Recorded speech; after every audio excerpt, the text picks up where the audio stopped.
Card নিয়েছিল, photocopy মানি ছবি টবি সব কিছু নিয়েছিল টাকা দিব বলে। তো আমাদেরকে টাকা দেওয়ার কথা বলে নিয়েছিল, পরে ওখানে চাকরি করতো, তার টাকা দেয় নাই, এরকম কথা বলে নিয়েছিল সব কিছু। আমারও একই অবস্থা, স্মার্ট কার্ড আর ওর স্বামীর স্মার্ট কার্ড দুটোটা নিয়ে গিয়েছিল, এসবে আমি জানি না। তারপর বলছে আবু কালামের মাধ্যমে এই অবস্থা। আমি ওকে জিজ্ঞেস করেছি এগুলা কিসের জন্য হতে, এমনি তে বাদ বাকি বলছে আমি জানি, তুমি টেনশন করো না, এগুলো আমাদের পেপার, তো টাকা দিবে বলছে। আমি বলছি এই টাকা কিসের টাকা, ও বলছে এগুলো কোনো টাকা নয়, ও আবু কালাম বলছে এভাবে নিয়ে যায়। অনেক কান্ট্রি থেকে সস্তা এবং এনজিও নামক সস্তায় এসেছিল। সবাই মানে রোহিঙ্গাকে সাহায্য করার পাশাপাশি আমাদের গ্রাম অঞ্চলেও কি সাহায্য করতো এনজিওরা। তখন আমাদেরকে এক মানে সিন্ডিকেটে মানে ফোন করে বলতেছে যে একটা সস্তা এনজিও মানে টাকা দেবে, তোমরা যদি আইডি কার্ড থাকলে আইডি কার্ড দিতে পারো।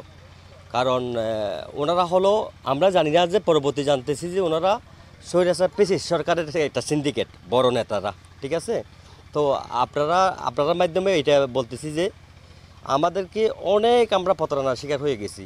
এমনকি আমি বাংলাদেশ গভর্নমেন্টের কাছে, আমার মাননীয় প্রধান উপদেষ্টার কাছে, আইন উপদেষ্টার কাছে হাত জোর করে আকুল আবেদন জানাচ্ছি যে আমরা হলো একদম গ্রাম অঞ্চলের একদম ক্ষুদ্রভোগী সহজ সরল একজন কি আমরা মানুষ।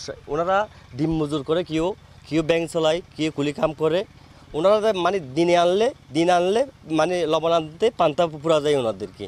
কারণ মানে ওনাদেরকে আমাদেরকে আইডি কার্ড নিয়ে ওনারা যে এত বড় একটা প্রতারণা করবে, আমাদেরকে বলতেছে যে তোমাদেরকে এনজিও টাকা দেবে। আমাদেরকে এইটা বলে নাই যে মানে ব্যাংকে লোন দেবে, সেটা বলে নাই আমাদেরকে যদি ব্যাংকে মুখ করাইতো, ব্যাংকের যদি ম্যানেজারের কাছে যদি আমাদেরকে যদি নিয়ে যেত, এমডির কাছে যদি নিয়ে যেত, তখন আমরা মনে করতাম যে আমাদেরকে রুম দিতেছে।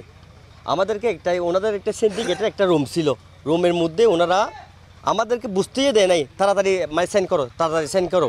একজনের পাতাটা এভাবে উল্টাচ্ছে, তা আটজনের বলতে তাড়াতাড়ি সাইন করো, মানে ওগুলো দেখার বিষয় না আপনাদের, হ্যাঁ, যদি টাকা লাগে আর কি। নিয়েছিলাম, আমাকে একজন বলছে যে মানে ওর বাড়ি পটিয়া বাসা বাড়ি থাকে, বুঝছেন। তখন আমাকে বলছে যে তোমার আইডি কার্ডটা দাও, আর যদি তোমার পার্শ্ববর্তী কোনো বন্ধু বান্ধব থাকে এদের আইডি কার্ডটা নাও। আমরা করোনার পরে একটা বাইরে থেকে আছে, এনজিও আছে, এরা অনুদান দেবে, তোমার মাধ্যমে যদি কেউ পায় তুমিও এদের কাছে একটু হবা, তুমিও পাবে, এরকম বলে আমাদের আইডি কার্ডগুলো কালেকশন করছে। আবুল কালাম, এর নাম আবুল কালাম, এর বাড়ি হচ্ছে পানিসাগুনা ছিল, ও পটিয়া বাসা বাড়া থাকে। এই যে আমাদের ঈদগড়ের যে বাইশারি প্রায় 22 জন মতো এই প্রতারণার শিকার হয়েছে। আমরা ব্যাংক থেকে কোনো লোন নিই নাই, আর এরা আমাদেরকে কোনো আর্থিক সহযোগিতাও করে নাই। আমাদের কার্ডগুলো আমাদেরকে ব্যাক দিছে 2 মাস 2.5 মাস পরে। আপনার নামে লোন কত টাকা নিছে? আমার নামে লোন ব্যাংক থেকে লোক আসছিল, এরা বলছে 9 কোটি টাকা। আমার তো ব্যাংক থেকে নোটিশও আসে নাই, পরে গোপন সূত্রে জানলাম না আমার নোটিশগুলা গুম করা হয়েছে। আমি হচ্ছে একজন বাস ড্রাইভার, আগে বাস চালাতাম, এখন টমটম চালাই।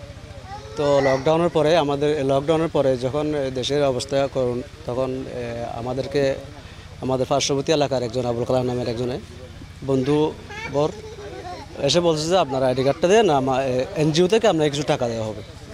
আমি সেটা কোন এনজিও বলছে যে ওটা হচ্ছে মানে বিদেশি সংস্থা। তো আমরা তো আর এত কিছু বুঝি না। তো আমরা আইডি কার্ড দিছি, আইডি কার্ড দেওয়ার পরে প্রায় 1 থেকে 2 মাস পরে আমাদেরকে আইডি কার্ডটা ফেরত দিছে। এরপর আমি আর কিছু জানি না। আজকে প্রায় 2-3 বছর যাবত পরে শুনতেছি যে নাকি আমাদের নামে উকিল নোটিশ আসছে, লিগ্যাল নোটিশ, আমাদের নামে নাকি অনেক কোটি টাকার মামলা হয়েছে।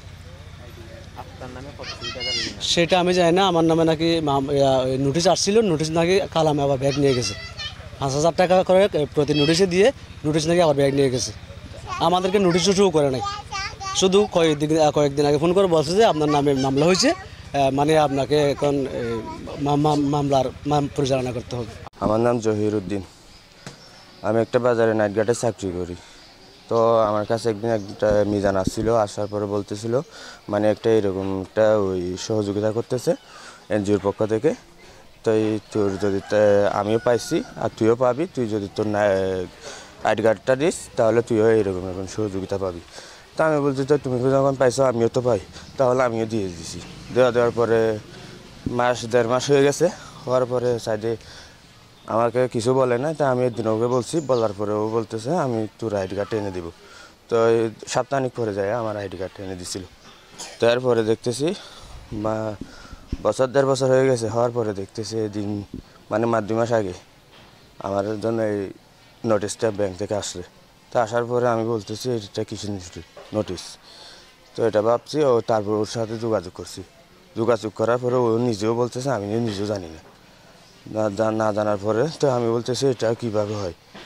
তা আমি আবার কিছু বলি নাই। বলার পরে ও বলতেছে আমি মানে খোঁজ করে দেখি কি হয়, এরকম বলছিল। বলার পরে আর আমার সাথে আর কোনো যোগাযোগ হয় নাই। আপনাদের নামে কত টাকা লোন? আমার নামে হচ্ছে 7.5 কোটি টাকা লোন, শুধু আসলে হচ্ছে আপনার 10 কোটি 62 লাখ টাকা।